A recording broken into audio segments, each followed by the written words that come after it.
Welcome learners to my channel Parminder Computer Success.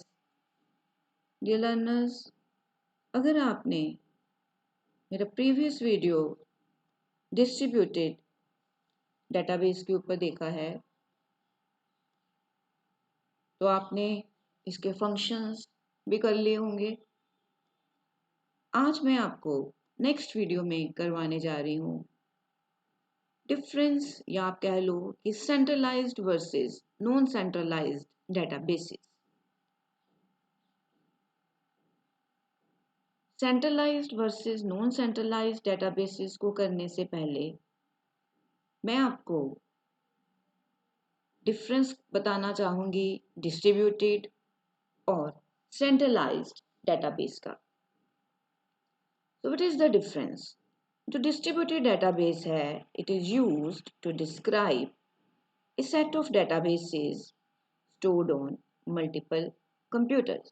मैंने आपको previous video में भी बताया था कि डिस्ट्रीब्यूशन का मीनिंग क्या है कि जो हमारा डेटाबेस है वो मल्टीपल कंप्यूटर्स के ऊपर पड़ा है, बट जो यूज़र है उसको क्या लगेगा कि जो डेटाबेस है वो उसके अपने सिस्टम के ऊपर पड़ा है, जबकि वो डेटाबेस डिस्ट्रीब्यूटेड है, राइट। और सेंट्रलाइज्ड, अगर हम सेंट्रलाइज्ड डेटाबेस की बात करें, centralised database is stored at a single location. जो सेंट्रलाइज्ड डेटाबेस होता है वो सिर्फ एक ही लोकेशन पे पड़ा होता है। वो लोकेशन मेन फ्रेम कंप्यूटर भी हो सकता है, मिनी कंप्यूटर भी हो सकता है, और वहीं से इसको एक्सेस किया जाता है, मेंटेन किया जाता है और मॉडिफाई किया जाता है। A centralized database is stored at a single location. A mainframe computer, for instance, it can be accessed, maintained and modified only from that location. Right? So I hope कि आपको इसका डिफरेंस पता चल गया होगा। Now what is centralized? Centralized का meaning मैंने अभी आपको बताया। If the data of an organization is stored at a single location under the strict control of the DBMS, तो उसको हम क्या बोलेंगे? Centralized database बोलेंगे। Centralized database रखने की एडवांटेज क्या होती है? A centralized system has the advantage of controlling data under a central authority. Means एक ही अथॉरिटी है जो पूरे के पूरे डाटा को कंट्रोल कर रही है। तो अगर एक ही अथॉरिटी डाटा को कंट्रोल कर रही है कि डाटा के इनएक्यूरेट होने के, डाटा के लॉस होने के जो चांसेस हैं वो कम हो जाते हैं। So the chances of integrity loss, inaccuracy are very low, right. So ऐसे सिस्टम में जो बिजनेस रूल्स हैं, मीन्स अगर हमने किसी को ऑथराइजेशन देनी है, हमने किसी को रीड राइट रूल्स देने हैं, तो वो अप्लाई करने जो है वो इजी हो जाते हैं। In such a system it is easier to enforce business rules and the system can also be made very secure. System भी जो है वो बहुत सिक्योर रहता है, राइट। बट जो सेंट्रलाइज सिस्टम है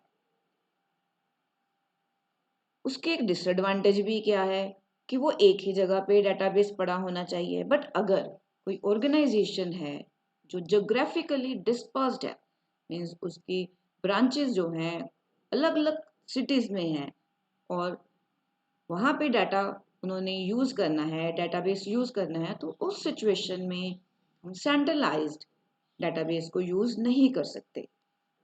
Consider the situation when the organization is geographically dispersed and the data is created and used at many distributed offices of the same organization.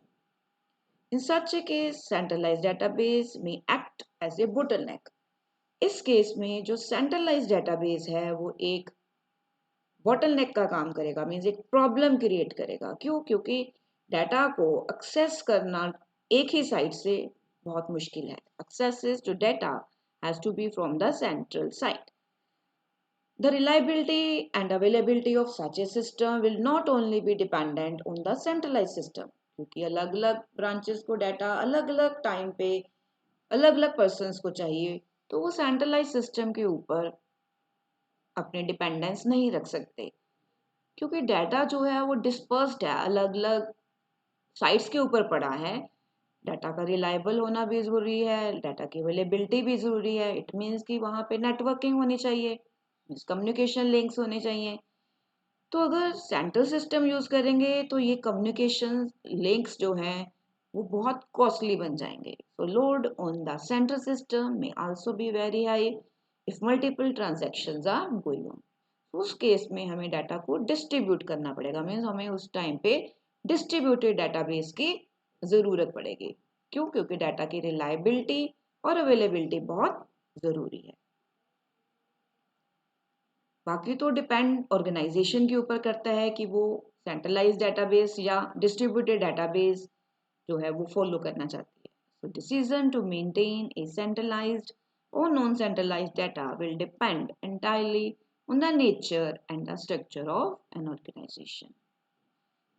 So I hope कि आपको समझ आ गई है distributed और centralised database की।